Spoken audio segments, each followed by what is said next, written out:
जय हिंद प्यारे साथियों। आज जो अपन है वो कक्षा 12th के लिए अपन गणित विषय का अध्ययन करेंगे, जिसमें जिसका भी ऑप्शनल आपका सब्जेक्ट जिसका मैथमेटिक्स है उनके लिए अपन आज से स्टार्ट करेंगे। और जो ये आपकी जो बुक है नया सत्र 2023-24 उसके लिए अपन अध्ययन करेंगे। और इसमें आपको बता दूं साथियों कि अपन जो है वो 12th क्लास की जो बुक में आपका प्रत्येक जो टॉपिक दिया गया है उसके बारे में अपन तो चर्चा करेंगे ही करेंगे, प्रत्येक क्वेश्चन के बारे में चर्चा करेंगे। उसके साथ साथ ही आपको बिल्कुल बेसिक रूप से आपको समझाया जाएगा। तथा और अपन जैसे देखते हैं जो कंपटीशन एग्ज़ाम है, जैसे आपके 12th के बाद में जो जेईई मेंस एडवांस है, उनके क्वेश्चन भी कुछ न कुछ जो है आपका एक अपन ऐसे मान सकते हैं कि जो 12th से ऊपर के जो थोड़े से लेवल है उन क्वेश्चनों को भी अपन साथ साथ में शामिल करेंगे। और अपन उसके साथ ही अपनी जितनी भी बुक्स में आपकी प्रॉब्लम्स दे रखी है, एक्सरसाइज के अंदर जितने भी क्वेश्चन दे रखे हैं उनको भी अपन साथ साथ में डिस्कस करेंगे। तो आज स्टार्ट करते हैं। जो चैप्टर नंबर 1 है आपका रिलेशन एंड फंक्शन, संबंध एवं फलन, उसको अपन स्टार्ट करेंगे और बिल्कुल बेसिक से इसको स्टार्ट करेंगे। आप भी इसके साथ साथ में आपको पेन कॉपी साथ में लेकर बैठना है और जो जिस प्रकार मैं आपको लिखवा रहा हूँ या जो आपको क्वेश्चन प्रोवाइड करवा रहा हूँ उनको साथ साथ में आप लिखते जाएं, तो आपको अच्छे से समझ में आ जाएगा आपका। तो देखते हैं, आपने 11th क्लास में एक टॉपिक पढ़ा होगा सेट्स, यानी समुच्चय पढ़ा होगा।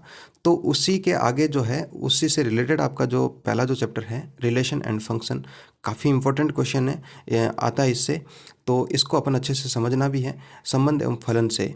तो सबसे पहले अपन डिस्कस करेंगे संबंध के बारे में, रिलेशन के बारे में। तो देखते हैं कि संबंध क्या होता है। जैसे आपने समुच्चय पढ़ा था उसी से रिलेटेड ये चैप्टर है, तो इसमें आपको थोड़ा सा जो आपका पहले का जो आपके कंसेप्ट हैं वो थोड़े से आपके यहाँ पर काम आएंगे, ज़्यादा नहीं आएंगे, लेकिन फिर भी जो भी आपका ये आएगा मैं आपको वो बताता चला जाऊँगा।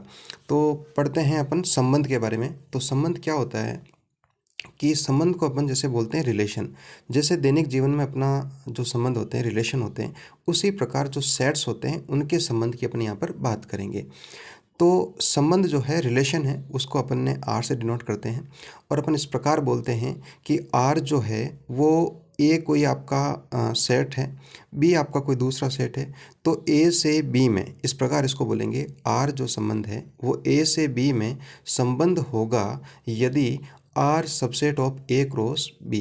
यानी आपका कोई भी संबंध दे दे, आर दे दे, और यदि वो आपका संबंध होगा तभी होगा जब ए क्रॉस बी का क्या हो, आपका उपसमुच्चय हो। अर्थात अपन इस प्रकार बोल सकते हैं कि ए से बी तक में प्रत्येक संबंध तभी होगा जब जो आपका आर जो है रिलेशन जो है वो ए क्रॉस बी का आपका क्या होना चाहिए, उपसमुच्चय में परिभाषित होना चाहिए। तो देखते हैं इसको अपन एग्जाम्पल के तौर पर देख लिख कर समझते हैं कि जैसे आपका जो एग्जाम्पल दिया हुआ है, अपन ने कोई ए जो है वो सेट्स ले लिया, 1 2 3 ले लिया, और जो बी है वो आपने ले लिया 4 और 5। तो अपन इसका पहले ए क्रॉस बी ज्ञात करते हैं। तो देखते हैं अपन ए क्रॉस बी कैसे ज्ञात करते हैं। आपको क्या करना है, इसका प्रत्येक एलिमेंट को इसके साथ में लिखना है। जैसे पहला जो है वो आपका हो जाएगा 1,4, दूसरा हो जाएगा आपका 1,5, इसी प्रकार दूसरा जो है वो 2,4 हो जाएगा, फिर 2,5 हो जाएगा, और फिर 3 के साथ में यदि बात करूँ तो 3,4 और 3,5, ये आपका ए क्रॉस बी प्राप्त हुआ। अब अपन चेक करते हैं कि कोई आपको रिलेशन दिया गया है इनके बारे में, तो अपन को चेक करना है कि ये आपका रिलेशन होगा या नहीं होगा। तो सबसे पहले अपन ने एक रिलेशन दिया है इन्होंने कि R1 जो है 1,4 है। तो अपन को ये देखना है कि क्या ये जो रिलेशन दिया है वो आपका ए क्रॉस बी का आपका सबसेट है या नहीं है। तो अपन देख पा रहे हैं कि 1,4 जो है ए क्रॉस बी में आपका उपसमुच्चय बन रहा है। तो अपन ऐसा लिख सकते हैं कि R1 subset of A cross B. देखो आपका 1,4 जो है वो आपका यहाँ इसमें एलिमेंट आ रहा है, तो आपका ये क्या हो जाएगा, R1 क्या है, संबंध है। समझ पाए होंगे आप। जैसे एक और अपन संबंध की बात करते हैं, एक R2 आपका संबंध है 1,4, 1,5, 2,4 और 3,5। यदि आपका R2 जो है वो ए क्रॉस बी में आपका उपस्थित है तब तो आपका संबंध हो जाएगा, अन्यथा आपका संबंध नहीं होगा। R1 संबंध है, ऐसा लिख देता हूँ यहाँ पर। तो यहाँ देखता हूँ 1,4 यहाँ पर भी है, 1,5 यहाँ पर भी है, 2,4 भी है और 3,5 भी है। तो इसका अर्थ ये हुआ कि जो R2 है वो आपका subset of A cross B है। यदि इस प्रकार का है तो अपन ये बोल देंगे कि R2 संबंध हैं। आप इसको समझ पाए होंगे। अब देखते हैं एक नेक्स्ट देखते हैं, जैसे आपका कोई R3 जो है अपन को संबंध दे दिया और अपन को ये चेक करना है कि ये संबंध है या नहीं है। यदि R3 के जो आपके दे रखे हैं वो आपके A क्रॉस B में उपस्थित हो तब तो ये आपका संबंध हो जाएगा, अन्यथा नहीं होगा। तो अपन देख रहे हैं 2,5 इसमें है, 1,4 वो भी है, 3,6 तो अपन ने देखा कि यहाँ पर कहीं पर भी आपका 3,6 नहीं है। तो अपन ऐसा लिखेंगे कि 3,6 is not belonged A cross B, यानी अपन ऐसा बोल सकते हैं कि R3 जो है वो आपका सबसेट नहीं है A क्रॉस B से। तो अपन ऐसा लिखेंगे R3 संबंध नहीं है। तो आपको ये अच्छे से समझ में आया होगा कि आपको क्या चेक करना है कि कोई भी आपका संबंध दिया जो है वो आपका संबंध है या नहीं है। तो उसके लिए क्या करना है कि वो A क्रॉस B का उपसमुच्चय बन रहा है या नहीं बन रहा है, ये आपको देखना है। अब अपन संबंध को रोस्टर रूप में लिखने की कोशिश करते हैं कि इसको रोस्टर रूप में, जैसे आपने सेट्स में लिखा होगा तो एक तो आपका सामान्य कथन के रूप में लिखा अपन ने सेट्स में, और दूसरा जो है उसका रोस्टर रूप होता है। तो रोस्टर रूप में संबंध को कैसे लिखते हैं, तो उसमें इस प्रकार लिखते हैं कि यदि R जो है A से B में संबंध हैं तो R एक संबंध होगा जिसमें A, B, और ये इस प्रकार लिखा है कि A बिलोंग्ड A होना चाहिए और B बिलोंग्ड B होना चाहिए। यानी अपन को ये बोलते हैं कि R एक संबंध है A से B में, तो पहला जो एलिमेंट है वो आपका A होना चाहिए और दूसरा आपका B होना चाहिए। और उसमें भी आपको ये ध्यान रखना है कि जो पहला एलिमेंट A आया है वो आपका A से बिलोंग्ड होना चाहिए और जो दूसरा एलिमेंट B है वो आपका किससे होना चाहिए, B से होना चाहिए। तो इस रोस्टर रूप की ये तो आपकी परिभाषा हो गई। अब अपन इसके आधार पर एक दो एग्जाम्पल देखते हैं और देखते हैं कि रोस्टर रूप के आधार पर आपका संबंध है या नहीं है। तो आपका एक एग्जाम्पल दिया इन्होंने कि A इक्वल टू आपका 1 2 3 है और B equal to A B और C है। तो आपको ये चेक करना है कि यह आपका जो संबंध दे रखे हैं, 3 संबंध दिए इन्होंने, इसमें से अपन को ये चेक करना है कि ये आपका संबंध होगा या नहीं होगा। तो अपन ये देखते हैं कि जो R1 है वो आपका संबंध है या नहीं है। तो उसके लिए मैंने आपको अभी बता दिया कि जो पहला एलिमेंट है वो आपका A से होना चाहिए और जो दूसरा एलिमेंट है वो आपका कहाँ से होना चाहिए, B से होना चाहिए। तो अपन देख पा रहे हैं कि यहाँ पर जो है 1 जो है वो आपका A से बिलोंग करता है, एक जो है वो A से बिलोंग करता है, और जो A, B और C जो है वो तीनों ही आपके B से बिलोंग कर रहे हैं। तो अपन इस प्रकार बोल सकते हैं कि जो R1 है वो आपका क्या है, संबंध है, R1 संबंध है। नेक्स्ट देखते हैं अपन कि जो R2 है वो आपका संबंध है या नहीं है। तो उसके लिए देख रहे हैं कि जो पहला एलिमेंट है वो आपका किससे होना चाहिए, A से होना चाहिए। तो अपन देख पा रहे हैं 1 और 2 2 2, तो ये इस प्रकार है कि 1 और 2 जो है वो आपके किससे बिलोंग्ड हो रहे हैं, A से बिलोंग्ड हो रहे हैं। और इसी प्रकार जो दूसरा एलिमेंट है आपका B, A, C और D, A B C D, देखो यहाँ पर A B C ये तो आपके B से बिलोंग हो रहे हैं, लेकिन आप मुझे बताओ क्या जो D है वो आपका B से बिलोंग हो रहा है या नहीं। तो यहाँ पर देख रहे हैं अपन कि जो D है वो आपका B से बिलोंग्ड नहीं हो रहा है, D जो है B का एलिमेंट नहीं है। तो अपन ये बोलेंगे कि जो R2 है वो आपका एक इस प्रकार का संबंध नहीं है, R2 संबंध नहीं है। क्यों नहीं है, क्योंकि जो D एलिमेंट है वो आपका बेस से बिलोंग्ड नहीं कर रहा है। तो R3 देखते हैं जिसमें आपका जो पहला एलिमेंट है 1 2 और 3, तो अपन देख पा रहे हैं कि 1 2 और 3 जो है वो आपके A से बिलोंग कर रहे हैं। उसी प्रकार दूसरे वाले एलिमेंट को देखते हैं B C और D, आपका B जो है वो B से बिलोंग कर रहा है, C जो है वो भी आपका B से बिलोंग कर रहा है, लेकिन जो D है वो आपका B से बिलोंग्ड नहीं कर रहा है। तो इस प्रकार अपन ये बोलेंगे कि जो R3 है वो आपका एक संबंध नहीं है, एक संबंध नहीं है। तो यहाँ तक आप अच्छे तरीके से समझ पाए होंगे। देखते हैं आगे। अब नेक्स्ट जो आपका एग्जाम्पल है वो इस प्रकार दिया हुआ है कि A जो है 1 2 3 4 का आपका सेट है और B जो है A और B और C का सेट है, और एक रिलेशन दिया है इन्होंने 1, A और 3, B, इस प्रकार का आपको रिलेशन दिया है। और यदि अपने से आप ये पूछ ले कि R का प्रांत क्या है, R का परिसर क्या है और R का सहप्रांत क्या है, तो सीधा आपको क्या करना है कि जो आपका पहला एलिमेंट आ रहा है 1 और 3, ये आपका प्रांत हो जाएगा, डोमेन हो जाएगा, और जो दूसरा एलिमेंट है वो आपका क्या हो जाएगा, परिसर हो जाएगा, रेंज हो जाएगा। तो यहाँ पर दूसरा एलिमेंट ए कॉमा बी है।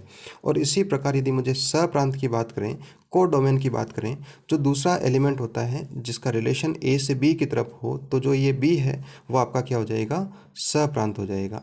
तो इस प्रकार लिख सकता हूँ ए कॉमा बी कॉमा सी, तो ये आपका सप्रांत हो जाएगा। देखते हैं नेक्स्ट आपका, यदि आपको इस प्रकार का एक छोटा सा क्वेश्चन है वो आपका आ सकता है, हालांकि आपकी बुक के अंदर इस प्रकार का कोई क्वेश्चन नहीं दिया हुआ है, फिर भी इसके कंसेप्ट में आता है, तो मैं आपको यहाँ बता रहा हूँ कि कोई भी एक संबंध ए से बी में परिभाषित संबंधों की अपन को संख्या पूछ ले कि ए से बी में परिभाषित संबंधों की संख्या कितनी होगी, तो उसकी जो संख्या होती है 2 की घात mn होती है।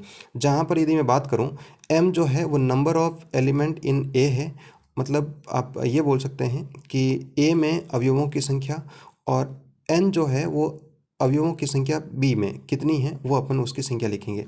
तो यदि 2 की घात में m लिख देता हूँ, जहाँ पर m आपका ए में एलिमेंट की संख्या और n जो है बी में एलिमेंट की संख्या है, तो उस प्रकार अपने को क्या प्राप्त हो जाएगा, संबंधों की संख्या प्राप्त हो जाएगी। अब एक एग्जाम्पल देखते हैं जिसमें अपन को एक संबंध दिया हुआ है और उससे अपन को रिलेशन निकालना है। एक संबंध की कंडीशन दी गई है, उससे अपन को क्या निकालना है, रिलेशन निकालना है।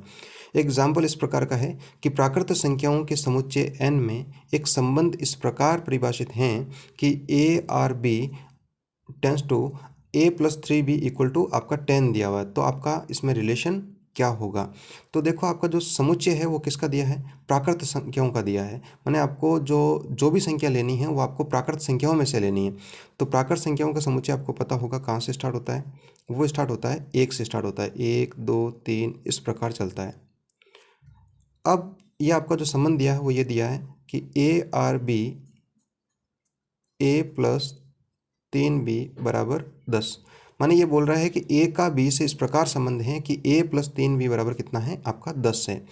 तो अपन इसको इस प्रकार लिख देते हैं कि a बराबर 10 माइनस 3b, ये आपका हो जाएगा। तो अब अपन को क्या करना है कि यहाँ पर b के स्थान पर अपन को प्राकृत संख्याओं के समुच्चय में से अपन को मान रखना है और उससे अपन को a की वैल्यू प्राप्त होगी। तो देखते हैं, अपन रख देते हैं इस प्रकार। सबसे पहले b बराबर में यदि 1 रखूं तो a की जो वैल्यू है वो हो जाएगी 10 माइनस 3 गुणा 1, तो ये हो जाएगा आपका 7 हो जाएगा। इसी प्रकार b की वैल्यू यदि मैं 2 रखूं तो a की जो वैल्यू है वो आपकी 3 गुणा 2 6, और 10 में से 6 गया तो आपका कितना शेष रहेगा, 4 शेष रहेगा। b की वैल्यू यदि मैं 3 रख दूं तो a की वैल्यू कितनी हो जाएगी, 3 गुणा 3 9, 10 में से 9 चला गया तो आपको कितना शेष रहेगा, 1 शेष रहेगा। और यदि b की वैल्यू यदि मैं 4 रखूं तो a की वैल्यू जो हो जाएगी 10 माइनस 3 गुणा 4, 10 माइनस 12, a का मान कितना आ रहा है, -2। जबकि अपन ने अभी बात की थी कि a और b जो है वो दोनों ही आपके प्राकृत संख्याओं के समुच्चय में हैं, तो आपका a जो है वो -2 नहीं हो सकता है। तो केवल और केवल अपने मान अब क्या प्राप्त हुए कि b का यदि मान 1 हो तो a का मान कितना हो जाएगा 7, 2 हो तो 4, 3 हो तो 1। तो अपना जो संबंध है वो इस प्रकार बनेगा। अपन को क्या करना है, पहले a का एलिमेंट लिखना है और उसके बाद में b का एलिमेंट लिखना है। तो a की जो वैल्यू 7 है तब आपका b का कितना हो जाएगा, 1 हो जाएगा। और यहाँ पर a की जो वैल्यू है वो आपकी 4 आई, तब आपका b का कितना था, 2 था। और इसी प्रकार a का 1 है तो b का कितना हो जाएगा, आपका 3 हो जाएगा। तो इस प्रकार आपका ये संबंध प्राप्त हुआ। आशा करता हूँ कि आपको बहुत अच्छे से ये समझ में आया होगा।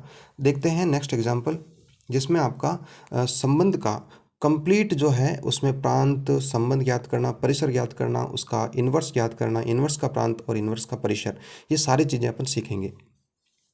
तो समुच्चय दिया इन्होंने कि a इक्वल टू दिया इन्होंने 1 2 3 से लगाकर 10 तक है, में एक संबंध इस प्रकार परिभाषित हैं कि r equal to A B, और a ये आपका संबंध दे रखा है कि आपकी कंडीशन दी गई है कि a प्लस 4b बराबर 12 है।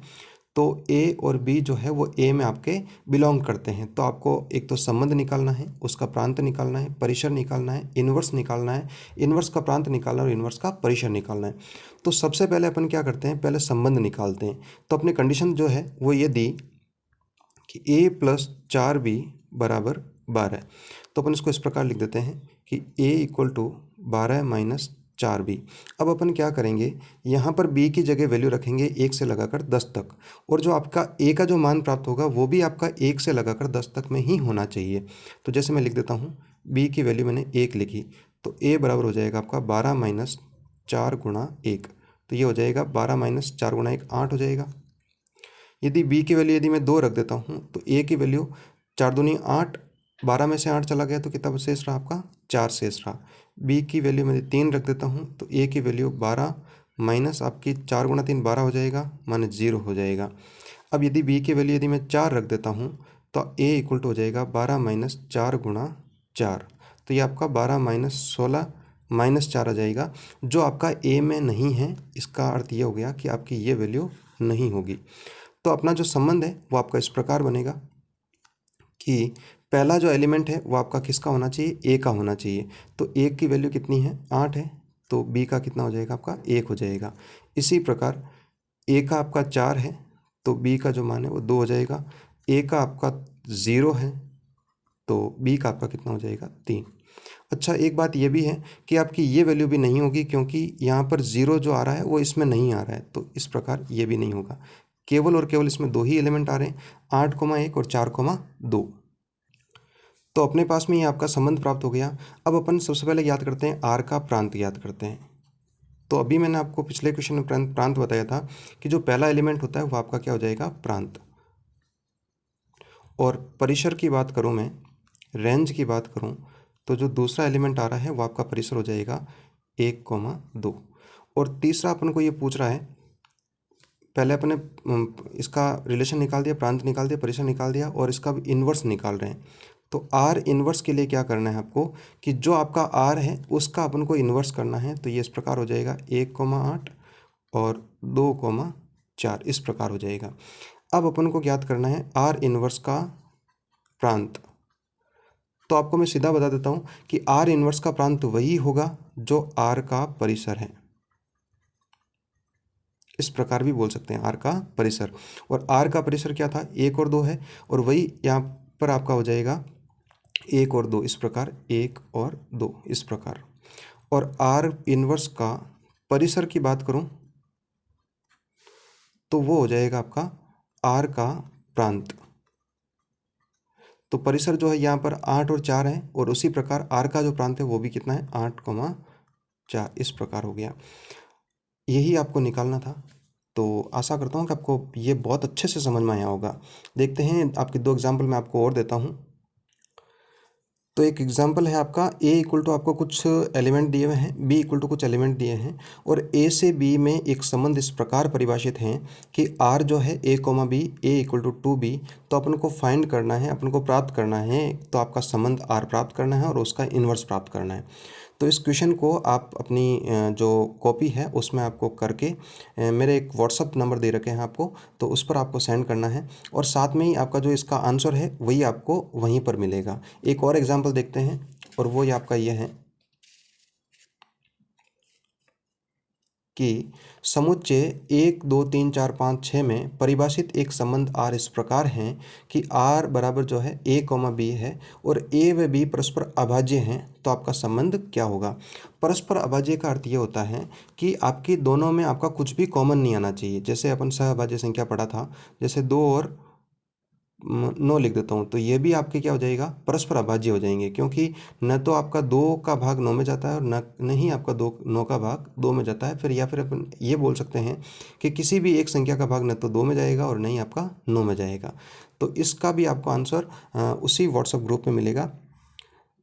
तो उसके लिए आपको मैंने नंबर दे रखे हैं, तो उसके ऊपर आपको मैसेज करना है। धन्यवाद।